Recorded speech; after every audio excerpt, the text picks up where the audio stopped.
Buenas a todos. Bienvenidos al programa número 171 de Batalla Cultural. Espero que anden muy bien. Vamos arrancando un nuevo programa para ver en este caso dos cuestiones. Una primera, bastante reciente, las dos bastante recientes. Una de Agustín Laje y otra de Nicolás Márquez, donde vamos a ver lo de Agustín Laje con lo que está pasando en España, con estos apagones de luz y sobre todo con el tema del Papa y la muerte del Papa Francisco y quién lo reemplazará. Y después otra entrevista de Nicolás Márquez que no vi, no sé de qué temas trata, me voy a sorprender junto con ustedes. Va a ser una total y genuina reacción. Arrancamos con Agustín Laje, con esta entrevista que habla un poco de estos temas que les decía y que la subió a él, Agustín Laje, a su canal secundario, Agustín Laje 2.0.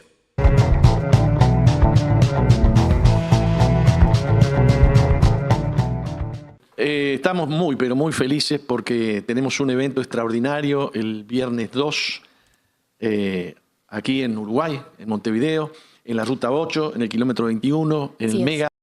Yo tengo como héroes a San Martín y no sé qué más, y a Agustín Laje y a Tomás, ¿cómo? A Nicolás, Agustín. A Nicolás, sí señor, sí señor. Y qué honor, qué honor en esta oportunidad poder saludar a Agustín Laje, que nos está compartiendo este espacio con nosotros desde España. Agustín, bienvenido. ¿Qué tal, Jorge? ¿Cómo estás? Un saludo a la distancia para vos y para todo el equipo. Me dijiste que venías de la universidad. ¿Qué estás haciendo? Mira, yo estoy haciendo un doctorado en filosofía desde ya hace algunos años porque son procesos muy largos. Un doctorado dura más o menos unos 5 años. Así que bueno, ya si Dios quiere, el año que viene es el último. Pero esto me ha obligado a estar una parte del año viviendo en España ya desde el año 2021, más o menos. Así que bueno, nada, ahora estoy justo en Navarra, en el norte de España. Menos mal que estás haciendo un doctorado, porque yo había notado que te falta un poco de conocimiento. Bueno, mira, realmente nunca dejé de estudiar, porque yo salí del colegio, entré en ingeniería en sistemas, después a los 3 años me pasé a ciencia política, después hice una maestría, un máster en filosofía, ahora el doctorado, y tengo 36 años y continúo estudiando, así que en realidad pienso hasta los últimos días más o menos de una o de otra forma seguir haciéndolo. A ver, cuanto más uno va aprendiendo, más consciente se hace de lo que ignora. Esa es la realidad. Cuanto más vas aprendiendo, te vas dando cuenta que en realidad se va alejando cada vez más el puerto del conocimiento certero, la idea de, bueno, yo ya sé lo suficiente, y te va dando como más sed de saber cosas, ¿no? Bien, hablando de ingeniería en sistemas, ¿qué tenés en mente de lo que ha pasado con el corte de energía en España y que colapsaron todos los sistemas? Yo estaba en el gimnasio en ese momento, trato de ir por un problema de espalda 3 veces por semana, y justo estaba allí, se cortó la luz, yo pensé que era algo del gimnasio, pero después cuando salí vi que todo estaba cortado, pensé que era algo del barrio, después pensé que era algo de la ciudad porque me fui a hacer las compras a otro barrio y también estaba cortado, y después me dijeron que era en toda España, y después me dijeron que también había llegado a zonas, creo que de Francia y de Portugal. Mira, yo no sería demasiado conspiranoico con este tema. Son fallas eléctricas no lo sé bien, porque la verdad es que no me he metido a ver qué es lo que hay, pero lo que sí te puedo decir que me llamó la atención es el desmadre. El desmadre de la gente que no está acostumbrada aquí que se le vaya la luz. Es decir, en Argentina estamos muy acostumbrados, por ejemplo, sobre todo en verano, cuando la gente usa mucho el aire acondicionado, se te va la luz. Y es normal, pero acá la gente salió en masa a comprar cosas para una tercera guerra mundial, sí. Y uno escuchaba en la calle gente que decía, esto debe ser de Putin, esto debe ser un ataque ruso, y ese tipo de cosas. La verdad es que aquí en Europa hay una paranoia, ¿no? Clima, claro, hay como una paranoia constante que está además generada por los propios políticos. Así fue como lo trabajaron durante la pandemia. Así lo están trabajando en este momento con el conflicto Rusia-Ucrania, haciéndole creer a los europeos que Putin tiene las intenciones de declarar la Tercera Guerra Mundial y comerse toda Europa. Eso es lo que cree el español promedio que uno encuentra en la calle, y de hecho las autoridades de la Unión Europea, en el Parlamento Europeo, por ejemplo, han llamado a que los ciudadanos tengan víveres no perecederos acumulados en sus casas, esperando lo peor en los años que vienen. Y en realidad, uno sabe que el miedo es el principal factor psicológico de la política. El miedo es la emoción más fuerte con la que puede jugar un político. Hay dos emociones fuertes con las cuales el político juega. Uno es el entusiasmo partidario, el entusiasmo ideológico, la esperanza de un futuro mejor y ese tipo de cosas. Pero mucho más fuerte que el entusiasmo es el miedo. El miedo te hace entregar la libertad, el entusiasmo no. Por eso durante, insisto, el año 2020 y parte del 2021, la gente no tuvo ningún empacho en entregar la libertad porque fue debidamente aterrorizada a esos efectos. De alguna u otra manera, aquí lo que yo vi en las calles era una paranoia similar a la que viví también en España en el momento del COVID-19. Bien, bien. Antes de entrar en el tema de hoy, que vendría siendo globalismo, conseguí este libro, che, todavía no se vende a ver, ahí está. Todavía no se vende en Uruguay, pero me llegó uno y esperamos que este viernes lo vamos a tener en el evento. Qué librazo. El tema de hoy es globalismo, pero quiero hacerte otra preguntita antes de entrar en tema. ¿Podría suceder un cisma en la Iglesia Católica si se elige un papa continuista del que falleció? Sí, yo creo que es bastante factible. De hecho, ya estábamos al borde del cisma. Hay una línea ultraprogresista vinculada sobre todo a la iglesia alemana que ya venía solicitando una serie de transformaciones hacia el interior de la iglesia que se oponen frontalmente a los dogmas católicos. Por ejemplo, matrimonio homosexual, por ejemplo, adopción homosexual, por ejemplo, ser permisivos con el aborto, por ejemplo, la incorporación de mujeres al sacerdocio, una serie de medidas que chocan frontalmente contra los principios y los dogmas de la iglesia católica, con lo cual eso te genera indefectiblemente un cisma. Francisco, que sentía, a mi juicio, por lo que yo entiendo, cierta simpatía por estos sectores, le temía al cisma. Por eso es que no dejó que esta línea progresara más de la cuenta. Él, como buen peronista que era, sabía de alguna manera quedar bien con un bando y con el otro bando también. Entonces todo en él era indeterminado, abierto a una interpretación en distintos extremos. Todo era muy poco claro, tampoco se preocupaba por salir a clarificar. Hay muchos defensores del Papa que dicen que en realidad la prensa es la que malinterpretaba al Papa, pero si a mí me malinterpretan y hoy allí en la mesa ustedes dicen que yo defiendo el aborto, lo primero que yo tengo que hacer es salir a decir, esta gente me ha interpretado mal, yo no defiendo el aborto. No digo que el Papa haya defendido el aborto, en ese punto él afortunadamente ha sido más claro que en otros, pero en muchos otros temas ha sido muy poco claro porque estaba equilibrando entre el ala ultraprogresista y el ala que trata de resguardar los principios de la Iglesia Católica. Entonces, si ahora se impone el ala ultraprogresista, yo creo que se viene un cisma, sí. Muy fuerte lo que estás diciendo. Por eso calculamos que va a haber alguna reflexión en el grupo de cardenales que eligen al nuevo Papa, ¿no? Por ahí hablan de un Papa de África que es muy ortodoxo.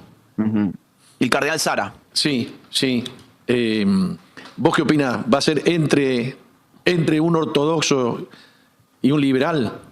Mira, cuando uno ve la composición política, porque también aquí hay política, la composición política del Colegio de Cardenales, o sea, de aquellos que van a votar, porque aquí, para la gente que no sabe, en un cónclave se vota, los cardenales votan y se van produciendo distintas rondas de votaciones a lo largo de los días que hagan falta para llegar a un piso, que si mal no recuerdo son 2/3, para elegir al nuevo Papa. Entonces, en este momento tenemos algo así como 120 cardenales que fueron elegidos por Francisco, o sea que se inscriben dentro de la línea de Francisco. Hay más o menos unos 20 que fueron elegidos por Benedicto XVI, o sea una línea más conservadora, más tradicional, y han quedado todavía, si mal no recuerdo, 6 que fueron elegidos en tiempos de Juan Pablo II, que es una línea muy similar a la de Benedicto XVI. O sea, si uno viera esto simplemente con los números sobre la mesa, uno tendría que concluir que lo más probable es que va a ganar alguien de la línea Francisco. La línea Francisco, insisto, no es necesariamente la línea ultraprogresista. Es una línea centrista con muchos matices con el progresismo. Exactamente, exactamente. Es un centrismo que coquetea sobre todo con el progresismo. Pero aquí está abierta la posibilidad que gane alguien centrista o incluso que gane alguien muy progresista. Pero también hay que reconocer que en general, por el sistema electoral, esto, a ver, acá hay dos formas de ponerlo, ¿no? Una forma totalmente secular, hablando de sistema electoral, y otra forma que es basada en la fe católica, y es que los católicos pensamos que el Espíritu Santo inspira el voto de los cardenales, ¿de acuerdo? Entonces, solamente visto esto desde el punto de vista electoral, uno puede decir, claro, en las anteriores elecciones de papas, han terminado saliendo aquellos nombres que no estaban en danza, nombres de los cuales no se tenía mucho registro. De hecho, Francisco, o sea, Jorge Bergoglio, es elegido papa a contrapelo de los favoritos que habían rondado sus nombres en la prensa. ¿Por qué? Por el sistema electoral. Claro, luego está el componente de la fe católica, que en realidad el Espíritu Santo escoge a otro. Pero además, el punto es, en un sentido secular, el sistema electoral va descartando a distintos actores que podían haber sido los favoritos del momento para la prensa y para las interpretaciones que uno podía hacer, pero en las sucesivas ruedas de elecciones, de votaciones, mejor dicho, encuentran un techo que no pueden superar. Entonces, cuando no pueden superar ese techo, toda esa masa de votos se dirige a otro. Se dirige a otro buscando a alguien que pueda juntar más votos que aquellos que han llegado al techo. Se entiende, se entiende. Bueno, te iba a hacer una pregunta más, pero no, quiero pasar al tema del libro tuyo, que... Poquitas hojas tiene el libro, Agustín, ¿no? Lo leí todo anoche. Chiquito, de bolsillo. Me lo leí sí. toda la introducción, digamos. Sí, sí. Ahí está todo. En la introducción está todo. Me encanta, sí, de verdad que hay mucho. Me encanta ver en la tapa esto que dice Ingeniería Social y Control Total. Sabes que yo escribí un libro en el año 2012 donde hablo de ingeniería social y hablo de los testing shock, las cosas que produce, digamos, en la sociedad cierta incursión tecnológica o política o lo que sea para poder medir las reacciones de la sociedad, para ir amedrentándola y llevándola al caos y al gobierno mundial, ¿no? Así que me encantó ver eso ahí y me encantó también ver que comenzás hablando de la diferencia entre globalismo y globalización. ¿Empezamos por ahí? Sí, es la mejor manera de empezar, de hecho. A ver, son palabras que suenan parecidas, globalización, globalismo. Pero estamos mucho más familiarizados con la primera. Globalización es una palabra que lleva muchos más años en nuestro lenguaje social y político. Fue una palabra que irrumpió en la década de 1980 en el contexto de los estudios económicos. Y no es casualidad que así haya sido, porque es un concepto económico. Globalización es fundamentalmente un concepto económico que refiere a la aceleración de los intercambios comerciales y financieros a escala planetaria. Cuando hablamos de globalización a partir de la década de 1980, nos estamos refiriendo entonces a un fenómeno económico provocado por las nuevas tecnologías de la comunicación, que me permiten tocar un botón y mandar mi capital desde España hasta Argentina, de Argentina hasta Estados Unidos, de Estados Unidos hasta la China. O sea que ese movimiento económico está acompañado de tecnología. Sin lugar a dudas, su base de posibilidad son las tecnologías que irrumpen a partir de la década de 1970, 1980 y se consolidan en la década del 90, fundamentalmente las tecnologías digitales y de las comunicaciones a través de Internet.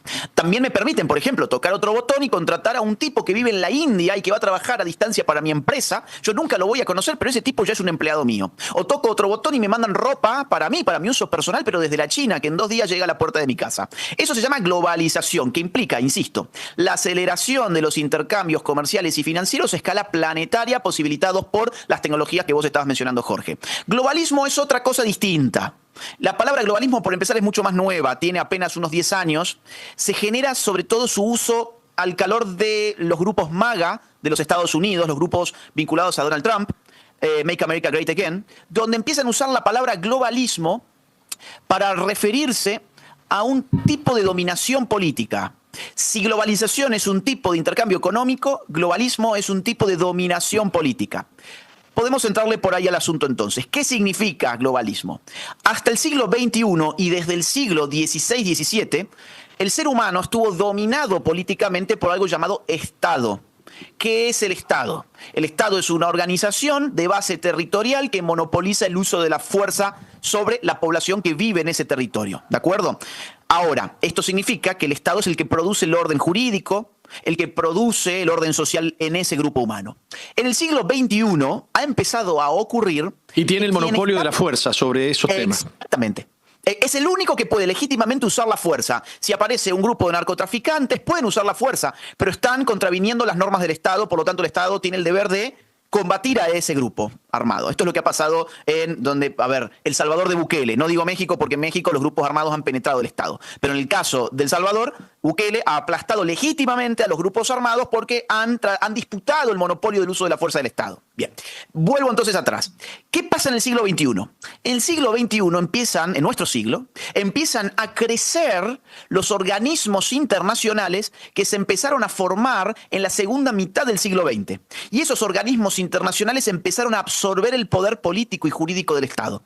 O sea, los organismos internacionales que no son estados, porque no tienen territorio, no tienen población y no tienen legitimidad democrática, no la pueden tener, empiezan a ordenar la política sobre los territorios de una multiplicidad de estados. Vamos a poner un ejemplo para que esto le quede claro a la gente. Bien.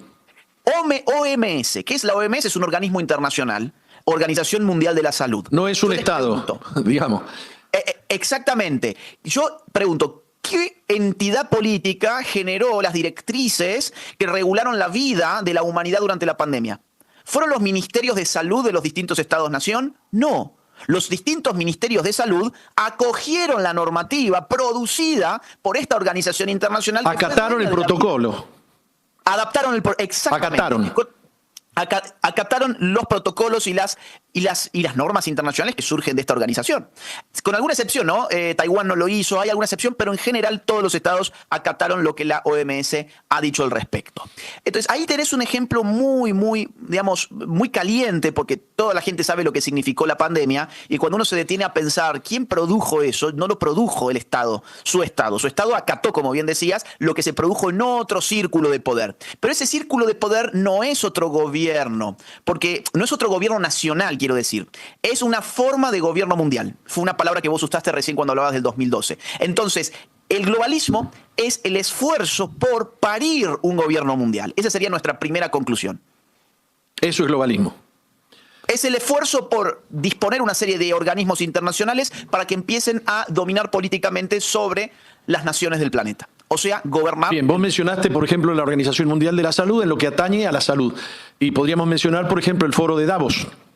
Claro, el Foro de Davos es algo más radical todavía, muy buen punto, porque la OMS está dentro del esquema ONU. La OMS es una agencia especializada de Naciones Unidas. Por lo tanto, todavía tiene participación legitimante de los estados nacionales. ¿Qué significa esto? Que la OMS, por ejemplo, la OMS hace muy poquito le dio forma a algo llamado los tratados de la pandemia. Los tratados de la pandemia que tuvieron lugar el año pasado, a finales del año pasado, lo que buscaban era recibir el gancho, la firma de los embajadores ante la ONU de los países del mundo para disponer todo un protocolo para la próxima pandemia, y ese protocolo implicaba ceder automáticamente la soberanía a la ONU en la próxima pandemia. Esto era una verdadera trampa, es decir, fue aprovecharse de la tragedia del año 2019-2020 para tratar de amasijar más poder a través de ese organismo internacional. Pero para que eso opere, el Estado tiene que ir a firmar. El Estado, con un representante suyo de carácter internacional, un embajador, tiene que ir a poner el gancho, ¿de acuerdo? Ahora, el Foro de Davos es todavía más radical porque todo lo que hace... y más foráneo. Exactamente. Y no precisa, además, de la connivencia, de la aceptación, ni siquiera de un embajador de un Estado. Porque es una entidad puramente privada. La ONU es una entidad público-privada. El Foro de Davos es simplemente señores con mucho, pero mucho dinero. Las empresas más importantes del mundo están allí. Los magnates más acaudalados del mundo son socios del Foro de Davos. Y estos magnates lo han dicho públicamente, lo tengo todo registrado allí en el libro, Globalismo. Estos magnates han dicho que en realidad el mundo en el siglo XXI ya no debería gobernarse como se ha venido gobernando desde hace siglos. Lo que se tendría que hacer es formar un cuerpo tecnocrático que digite las políticas que el mundo globalizado necesita. Un mundo que está empujado a pandemias, empujado a la desinformación del Internet, un mundo que sufre cambio climático, un mundo que sufre los movimientos migratorios de aquí para allá, un mundo que se ha vuelto globalmente problemático, necesita gobernantes globales. Esa es la conclusión a la cual llegan los sujetos que dirigen el Foro de Davos. Insisto, esto no es una teoría de la conspiración, está todo documentado en sus propios informes, en sus propios libros, que están todos citados en mi libro. ¿Puedo introducir algo? Sí, claro. Y hay otros organismos que parecen de Estado y no son de Estados. Por ejemplo, el Consejo de Relaciones Exteriores de Estados Unidos. O el mismo Banco Estatal de Estados Unidos, que no es estatal. ¿cómo es que se llama? La Fed, Exactamente, la Reserva Federal. que no es del Estado, sino que es privada. Entonces, resulta que el Consejo de Relaciones Exteriores o Concilio de Relaciones Exteriores tiene funcionarios que funcionan para el globalismo, pero después trabajan como funcionarios del Estado y dejan el Estado y vuelven al concilio, ¿no? ¿Nos podés hablar algo de eso? Ese es un gran tema porque el globalismo implica la privatización del poder político. Mira, a ver, el tema es este. Te decía, el globalismo es la privatización del poder político que por definición es un poder público, es decir, abierto a todos. Cuando yo te digo que el Foro de Davos tiene poder, tiene mucho poder político, pero para entrar al Foro de Davos se necesita tener muchísimo dinero, te darás cuenta que entonces el poder político está totalmente privatizado. O por ejemplo, poníamos el caso de la OMS recién. ¿Quién es el principal donante de la OMS? Sí, señor. Un señor llamado Bill Gates. Claro. O sea, tener dinero te permite controlar activamente. El verdadero gerente es Bill Gates. El verdadero gerente es Bill Gates. A ver, es el que pone más plata que Alemania, pone más plata que Rusia, pone más plata que Francia en la OMS. Y además es una persona que tiene muchos intereses en distintas industrias vinculadas con el mundo de la salud. Bien. Entonces, vos me mencionás organismos en Estados Unidos. Y yo te diría no solo organismos de carácter económico, sino también organismos de carácter ideológico. Por ejemplo, la Fundación Rockefeller. Es otro ejemplo que podríamos añadir a los que vos has dado. La Fundación Rockefeller es una ONG, organización no gubernamental, basada en la fortuna de la familia Rockefeller.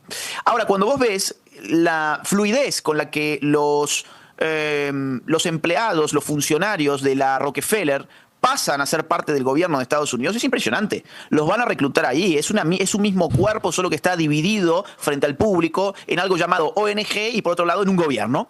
Pero son básicamente lo mismo. Entonces, este tipo de gente es la que mueve gran parte de los hilos del poder.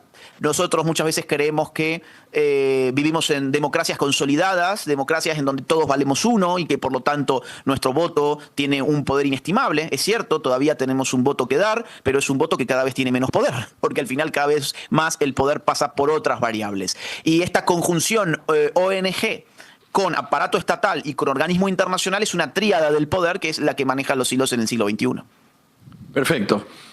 Veamos, o sea, que estas organizaciones están de algún modo manoteando, arrebatando la soberanía Exacto. del pueblo, la soberanía del Estado. Y en tu libro, estuve leyendo algo, vos relatás la historia de la soberanía de Dios, que pasa a la nación, a los reyes, de los reyes pasa a la soberanía del pueblo. Pero después el soberano no es el pueblo, sino que es el Estado, y el Estado... Redondeanos ese asunto. Sí, bueno, veo que lo has leído más que la introducción, entonces. Me estabas engañando. No. Algo fino. Bueno, vamos a hacerlo lo más simple que se pueda. Porque hay una comparación entre soberanía y Estado, ¿no? Estado-nación. Claro, porque la soberanía es la palabra clave en el momento en que aparece el Estado-Nación. Es una palabra que se empieza a usar activamente con ese sentido político en el siglo XVI. Bien, entonces nuestras palabras tienen historia. Esto es lo más lindo de todo, que nosotros a veces usamos las palabras pensando que son eternas y en realidad la palabra tiene su historia, está vinculado a ciertos procesos. En este caso, soberanía está vinculada políticamente con el crecimiento, con el nacimiento del Estado. Pero vamos un poquito más atrás. Empecemos por Dios, porque quiero... Exacto. Voy a ir ahí. Habitualmente se cree, muy erradamente porque es que nos han enseñado muy mal en el colegio muchas cosas, se cree que el discurso de la soberanía divina es un discurso con el cual los reyes podían volverse todopoderosos. Y en realidad esto es un error. Durante la Edad Media, la idea de que el poder venía de Dios era una idea limitante del poder. Porque si el poder viene de Dios, entonces uno tiene que acatar la norma divina. Y la norma divina está fundamentalmente en los textos revelados para el mundo cristiano en la Biblia.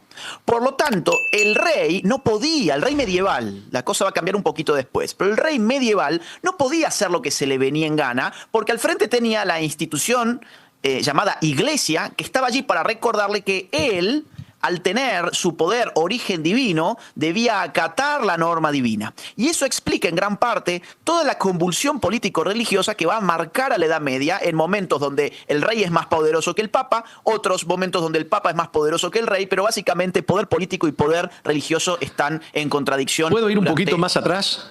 Dale. La historia. Sí. Cuando los discípulos le dicen a las autoridades religiosas en Israel, perdón, al Imperio Romano le dicen, juzgad vosotros si es mejor obedecer a Dios antes que a los hombres, porque no podemos dejar de hablar ni de decir lo que hemos visto y oído. Aquí están aludiendo al poder soberano de Dios por sobre el Imperio Romano, ¿eh? Exactamente. Es que claro, a ver, después de la caída del Imperio Romano es cuando aparece lo que llamamos comúnmente Edad Media, pero toda la filosofía cristiana está obviamente en esa época que vos estás marcando. La idea de que Dios está por encima del poder temporal es la idea basal de nuestra fe. Es básico. El poder de Dios es un omnipoder, es omnipotente, es muy superior al de cualquier criatura mortal. Por lo tanto, el rey se tiene que acomodar a una escala normativa, y esto es lo más importante, tiene que responder el rey a una escala normativa donde hay distintos estratos legales. La cúspide del sistema es Dios y la ley divina. Por debajo de eso está la ley natural. Por debajo de la ley natural está la tradición.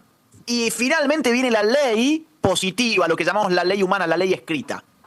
¿Qué empieza a ocurrir en el siglo XVI más o menos? Más o menos, son procesos muy amplios. Empieza a ocurrir la decadencia de la fe en el mundo europeo. Es decir, empieza a quebrarse esa preeminencia de lo religioso por sobre lo mundano, que va a ser la constante de siglos anteriores. Y entonces el rey aprovecha y extiende su poder y se convierte en un monarca absoluto. El monarca absoluto se pone por encima de la fe y se pone por encima de Dios, por lo tanto. Pero esto ya es parte de un mundo moderno.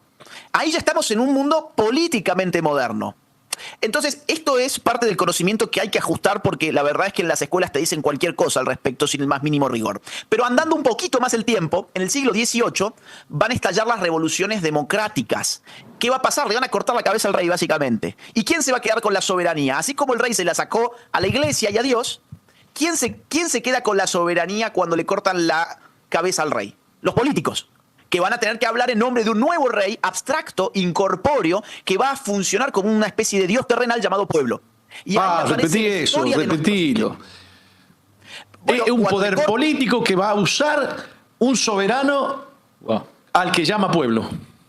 Un soberano al que llama pueblo, que es una entidad abstracta, incorpórea, imposible de determinar, más allá de un sistema electoral que todo lo que puede hacer es registrar votos y, por lo tanto, mayorías y minorías circunstanciales. Entonces, ¿qué pasa? ¿Qué pasa ahí? Pues esto es muy importante. La ley divina era una ley fija. La ley de la naturaleza era una ley fija. La ley de la tradición era una ley acumulada por la historia y, por lo tanto, con raíces muy profundas. Pero cuando yo volteo todo ese edificio legal y solo dejo la idea de que el pueblo legisla, entonces la ley ya no tiene ningún sustento con raíces profundas, porque la ley va cambiando año tras año de acuerdo a la reconfiguración de mayorías y minorías. Te voy a poner el caso aborto. ¿Por qué el aborto es un homicidio agravado por el vínculo ayer, pero mañana deja de ser un homicidio agravado por el vínculo? Bueno, porque el sustento de la ley en el mundo moderno es simplemente un arreglo circunstancial de mayorías y minorías. No hay nada más allá que una aritmética política, que viene a representar, o sea, que viene a acuñar el discurso de la legitimidad popular. Entonces el pueblo parece como el nuevo Dios, es el nuevo Dios. Pero ¿qué ocurre a continuación? Y esto es nuestro mundo de hoy. Ese pueblo que era el soberano empieza a ser decapitado a su vez por otra facción de poder que ya no es nacional, sino que es internacional. Muy interesante. La soberanía, por lo tanto, empieza a distribuirse nuevamente, que, insisto, pasó de Dios al rey absoluto, del rey absoluto al pueblo, ahora irá del pueblo a un cuerpo de funcionarios internacionales que nos van a prometer algo. ¿Qué nos promete el globalista? Dos cosas. En primer lugar, saber qué es lo que hay que hacer para evitar el apocalipsis. Recién hablábamos de miedo. Bueno, el globalismo se basa en el miedo puro y duro. Ellos dicen, tenemos un montón de gravísimos problemas internacionales, ya te mencioné algunos, pandemias, guerras mundiales, guerras nucleares, clima, inmigración descontrolada, clima, cambio climático, los engaños de Internet, la IA, ahora la IA también es una cuestión urgente. Entonces, ¿qué necesitamos? Necesitamos funcionarios de nivel internacional, tecnócratas que estén dispuestos a arreglar todo lo necesario para que el apocalipsis no llegue. Y necesitamos Esa plata. es la lógica del globalismo. Es que es una lógica religiosa. Y cierro con esto la idea, Jorge. Fíjate que en realidad el principio A ver, la religión es un dato antropológico. Nunca ha habido ningún pueblo que no haya tenido un sentimiento religioso, ritos religiosos, creencias religiosas, prácticas religiosas. Nunca lo ha habido. Es un dato antropológico. El problema con nuestro mundo es que la religión, que antes estaba anclada en un plano sobrenatural, se ha redistribuido hacia un plano terrenal. Hemos deificado lo mundano. Antes deificábamos lo sobrenatural, ahora hemos deificado lo mundano. Por eso deificamos instituciones políticas, deificamos discursos ideológicos y nos entregamos a los brazos del primer Mesías que se nos cruce ofreciéndonos el nuevo paraíso en la tierra. Esto fue sobre todo siglo XX. Los paraísos terrenales fueron propios del siglo XX. El paraíso del comunismo, el paraíso de la raza pura, del nazismo. Todo esto fue siglo XX. En el siglo XXI no te ofrecen paraísos mucho, te ofrecen evitar el infierno. Tenés que evitar el infierno, insisto, del cambio climático, del COVID-19, del apocalipsis zombie. Tenés que evitar el apocalipsis. Y entonces es otra forma del discurso religioso impregnando nuestra política de todos los días. Pero no te va a pasar nada. Te vamos a dar de comer, nada va a ser tuyo, pero te vamos a cuidar. Eso es muy Foro de Davos. El Foro de Davos, y esto la gente piensa que es mentira, pero está todavía ahí para que ustedes lo puedan ver. Dicho sea de paso, renunció Schwab, el presidente. Sí, Schwab renunció hace algunos días nada más. Schwab fue el creador. Sí. No solo el líder, sino el creador del Foro de Davos. Desde 1971 hasta la fecha él venía al frente del Foro de Davos. ¿Renunció por viejo o porque lo están investigando? Mira, ha habido escándalos. Ha habido escándalos de los cuales no estoy demasiado al tanto porque no me he podido meter, esto fue muy reciente, pero ha habido escándalos que involucran tráficos de influencias políticas, que es lo que todos sabíamos. Pero ¿sabes qué, Jorge? Todos lo sabíamos, pero supuestamente eran teorías de la conspiración. Claro. Te pongo un ejemplo sobre los tráficos políticos que hace esta gente a macro nivel, ¿no? Cuando uno ve la junta directiva del Foro de Davos, te vas a encontrar con todos los que manejan los bancos internacionales, FMI, Banco Mundial, la Organización Mundial del Comercio, que no es un banco, pero bueno, está sumamente vinculada a todo esto, el Banco Europeo, etcétera. Vas a encontrar a Larry Fink de BlackRock, también estando, luego si querés podemos hablar de y los dueños de la Fed.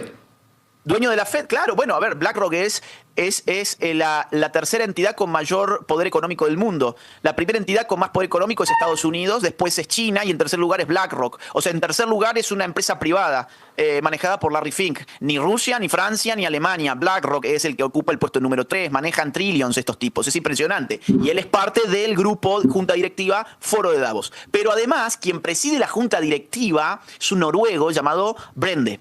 Brende, además de haber sido ministro en su país, ha dirigido los organismos de la ONU vinculados al diseño de Agenda 2030. Y también tenés a la reina de Jordania dentro de la junta directiva del Foro de Davos, que ha sido parte del grupo de tarea abierto que ha definido las metas y los objetivos de Agenda 2030. Con lo cual hay una simbiosis terrible, incluso en los niveles más altos.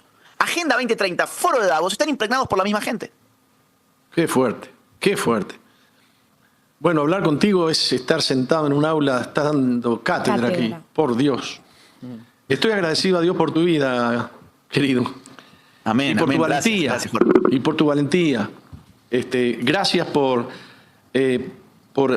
alumbrarnos con todos estos temas. No, con todo gusto, estoy para eso, estoy para dar una mano con lo que se pueda y además que todo este trabajo que hemos hecho desde hace años, bueno, nosotros nos conocimos con vos, Jorge, en el 2017, si mal no recuerdo, febrero de 2017, allí en Uruguay. Y fíjate que las cosas hoy en 2025, después de 8 años, parece que nos hemos parado un poco mejor de lo que estábamos en 2017. Bueno, en Uruguay la cosa está un poco más complicada, pero si lo miramos internacionalmente, estamos yo creo que más activos, más despiertos, estamos además logrando meter nuestra gente en gobiernos importantes. Y más empoderados, menos miedo a hablar tenemos, ¿no? Sí, hemos logrado muchas cosas. La victoria de Milei en Argentina ha sido clave, la victoria en El Salvador de Bukele ha sido muy importante, la nueva victoria de Trump en Estados Unidos imprescindible. Los sectores que se enfrentan al globalismo en Europa están haciendo muy buenas elecciones en prácticamente todos los países. El año pasado hubo una elección muy importante que era para los parlamentarios europeos y los antiglobalistas arrasaron en esa elección en el organismo globalista más importante de Europa. Así que salvo alguna excepción, que lamentablemente entre esas excepciones está Uruguay, en general las cosas parecen que marchan bien. No sé si te enteraste una noticia de hoy que Milei liberó 1.800 documentos relacionados a los nazis que vinieron a vivir a Argentina. ¿Te enteraste? Sí, miré algo, pero bueno, evidentemente todavía no conozco cuál es el contenido de esos documentos, pero seguramente van a ser reveladores, sobre todo porque siempre se sospechó de que como esto pasó durante el peronismo, y el peronismo mantuvo una relación poco clara con el nacionalsocialismo, muy poco clara, está la sospecha de que Perón abrió las puertas en Argentina para que los jerarcas nazis se refugiaran, se escondieran y cambiaran su identidad. De hecho, eso despertó el mito de que Hitler habría muerto en la Patagonia Argentina. Eso es un mito, es una leyenda, o sea, quiero decir, no es que ha sido historiográficamente confirmado, pero está sustentado en un saber popular, que es el que acabo de denunciar, que es que el peronismo tuvo una relación muy poco clara con el nazismo. Bien. Y no estás conociendo bien ese tema por andar buscando tu doctorado. Exacto, no da el tiempo para todo. Mira, y aparte he estado trabajando en las conferencias que vamos a dar allí en Uruguay, después de ahí me voy a Argentina, después me voy a Colombia, tengo que ir después a Hungría, así que digamos, hay algunas noticias donde las puedo ver de titular, pero no me puedo meter tampoco a estudiarla demasiado. Mira, para cerrar me gustaría charlar contigo sobre un título que al final no leí, pero me despierta mucha curiosidad. El despertar de las iglesias, tenés aquí en tu libro. Bien, bueno, yo no soy un teólogo, ni soy un experto en estudios bíblicos, pero hasta donde entiendo, los cristianos han sido llamados a ser sal en el mundo. Vos me corregirás, Jorge, que vos sos el que sabe, pero entiendo que ser sal en el mundo significa no solamente mirar hacia arriba, sino también mirar hacia abajo, hacia los costados y hacia el frente. Es decir, la iglesia tiene un rol determinante en esta tierra. Es cierto, apuntamos a la salvación de las almas, apuntamos a la conversión de los pueblos al cristianismo, pero además tenemos que velar por cuestiones que en principio parecerían meramente terrenales, pero que tienen un impacto decisivo en la misión que nosotros tenemos en la tierra. No es indiferente para un cristiano quién gana una elección, pero llamativamente para muchos cristianos sí se ha convertido en algo indiferente, porque han consumido, a mi juicio, ¿no? Estos son análisis míos, quiero decir, no es una verdad revelada ni nada, es un análisis que yo hago y espero no ofender a nadie. Pero hay muchos cristianos que han consumido la fe como si fuese una anestesia. Entonces, lo que les gusta de ir a la iglesia es que se pueden aislar del mundo, cuando en realidad el llamado es a conocer a Dios para ser en el mundo, para ser en el mundo, para ser sal en el mundo. Entonces, sal y luz. Vosotros sois la luz del mundo. Hemos estado alumbrando adentro, no afuera. Exacto. Entonces, ¿qué pasó? Las iglesias se sumaron a esta lógica y empezaron a cumplir un rol anestésico. Bueno, vamos a hacer que la gente cuando llegue aquí pierda todo contacto con lo que pasa en su alrededor para darle un minuto de calma, de paz, de confort. Entonces yo he visto muchas iglesias, por ejemplo, que cuando han intentado abordar algún problema político que está vinculado a la fe, por ejemplo, el tema del aborto, el tema de la ideología de género, el tema de la destrucción de la familia, el tema del abuso sexual infantil a través de la ideología de género, han empezado a ver que su propia gente decía, yo no vine a esto a la iglesia. A mí muchos pastores me lo han comentado. Yo no vine a esto a la iglesia. Entonces, el despertar de las iglesias es el despertar de la anestesia. De la idea de voy a la iglesia para aislarme de la realidad. No, al revés. Voy a la iglesia para recargar energías y penetrar la realidad de una manera mucho más clara, siendo sal y siendo luz. Entonces aquí hay dos roles muy importantes. El del líder de la iglesia, que debe educar a su pueblo, obviamente en temas teológicos, bíblicos, pero sin aislarlos del mundo, mostrándoles el mundo a través de los ojos del evangelio en todo caso. Y por otro lado, el rol de los fieles del templo, que sepan bien que ellos tienen una misión que es terrenal y que para eso tienen que estar bien formados. Porque al final decimos, esto es una batalla espiritual, esto es una batalla cultural, pero si no tenemos cultura, ¿cómo vamos a batallar? Si no tenemos en el caso de la batalla espiritual, si no tenemos una buena formación teológica, ¿cómo podemos dar una batalla espiritual?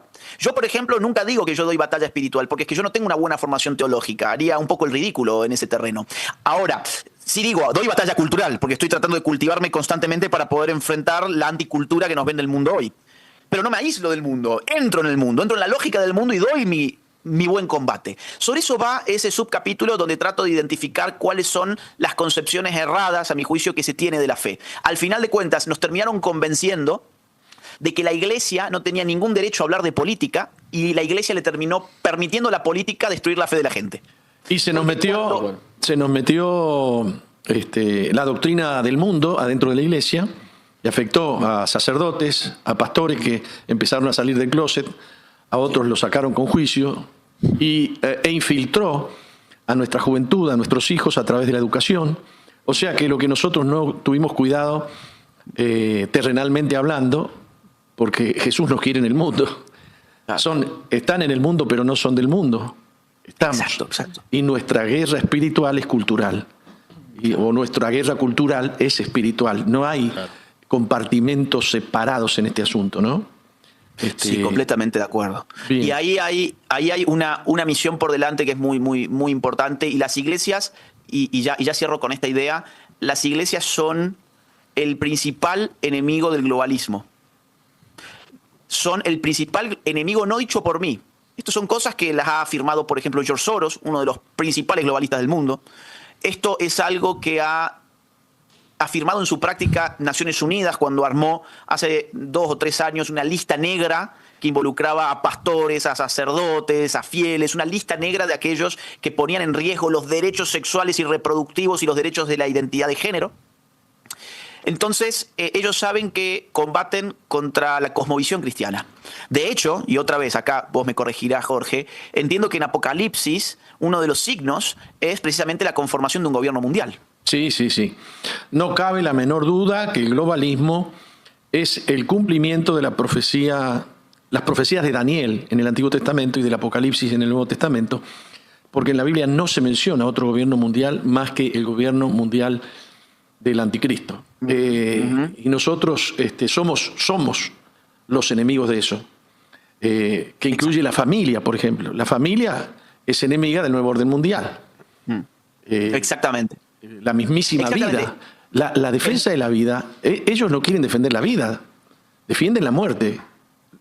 Para ellos el mundo está superpoblado. Claro. Es decir, y esto lo han dicho desde 1974 en Naciones Unidas, en la Conferencia Internacional de Población y Desarrollo de Bucarest. Ya venían diciendo que teníamos que llevar adelante políticas antinatalistas para limitar la reproducción social, la reproducción biológica. Es decir, ya lo vienen anunciando desde hace años de estas mismas usinas de poder. Agenda 2030, que quedará para otra ocasión si querés hablarlo, pero es parte del plan globalista. También mete aborto. En varios objetivos está el aborto. Ya lo han dicho desde la ONU, que el aborto es parte de los objetivos de Agenda 2030. Claro. Entonces, esto es todo conocimiento que la gente habitualmente no tiene y debería tener. ¿Por qué? Porque si no, está simplemente dejándose llevar como una oveja, como un corderito, al matadero. Mientras pensamos que estamos en riñas aquí adentro, en realidad la verdadera riña, digamos, tiene lugar en otras usinas. Bien, yo no quiero terminar este podcast, pero esta gente que me rodea no me deja hablar. Claro. Estás hablando poco, pastor. Estás hablando poco. Yo quiero que te pongan en pantalla total, ahí, a ver si me ayudan. Y quisiera que termines invitando a la gente que venga el viernes a la Ruta 8, kilómetro 21. Te voy a filmar y te voy a usar. Sí, claro. A ver si tengo permiso. Ruta 8, kilómetro 21. Muy bien. Bueno, sí. Queridos amigos, los saluda Agustín Laje y quiero invitarlos a Viva la Derecha Fest, que va a tener lugar en Uruguay. Va a ser un gran evento en el cual estará participando también Nicolás Márquez, Emanuel Danan y otros amigos más. Vamos a estar dando una serie de conferencias que involucran temas de estricta actualidad, temas políticos y culturales. Esto va a ser en la ruta 8. En la ruta 8, kilómetro 21. Así que los esperamos a partir, entiendo que es de las 5 de la tarde más o menos, ¿no? 19 horas. 19 horas, perdón. Se me confunden con los eventos que tengo en Buenos Aires. Entonces, el día 3 de mayo, 19 horas, ruta 8, kilómetro 21, Viva la Derecha Fest. Estaré dando una conferencia junto a Nicolás Márquez, Emanuel Danan, Javier Negré y otros grandes amigos. Así que esperamos que puedan acompañarnos todos los uruguayos. Vamos a formarnos para emprender nuestras batallas culturales contra el socialismo del siglo XXI, contra el progresismo y contra el globalismo. Agustín, el viernes me voy a dar el gusto de darte un abrazo. Y si tu religión lo permite, comernos un asado juntos. Estaría genial, me encanta. Solo una aclaración, creo que dije 3 de mayo. Dijiste 3 de mayo, sí, pero lo vamos a cortar, No, mirá, yo tengo un video que está muy bueno, que está armado, te lo mando si querés. Mándamelo, por favor. Buena calidad. Mándamelo. Sí, mejor. Pero para la gente que nos está mirando acá, 2 de mayo. Pasa el 3 lo tengo, bueno, tengo un lío en la cabeza. 2 de mayo, 19 horas, ruta 8, kilómetro 21, Viva la Derecha Fest. Voy a estar con grandes amigos dando una conferencia con Nicolás Márquez, Javier Negré, Emanuel Danan. Vamos a estar allí compartiendo información para emprender nuestras batallas culturales contra el socialismo del siglo XXI, contra el progresismo y contra el globalismo, en defensa de la vida, la familia, la libertad y la propiedad. Así que ya saben, los esperamos el día 2 de mayo a las 19 horas. Bien, muchísimas gracias, querido Agustín. Para mí es un milagro tenerte aquí en Uruguay y muy, muy agradecido a Dios. No, es un gusto para mí, Jorge querido, y qué bueno que nos vamos a ver de nuevo. Te mando un gran abrazo y bueno, ya nos encontraremos muy pronto. Muy bien. El 2. Nos despedimos. Espero el asado. Chao, chao. Bueno, así pasaba entonces esta entrevista de Agustín Laje allí con este medio uruguayo, que, como dijo, se presentó hoy en Uruguay, en Viva la Derecha Fest. En un fin de semana que, bueno, Agustín Laje está por estos lados del mundo, por estos lados de América Latina.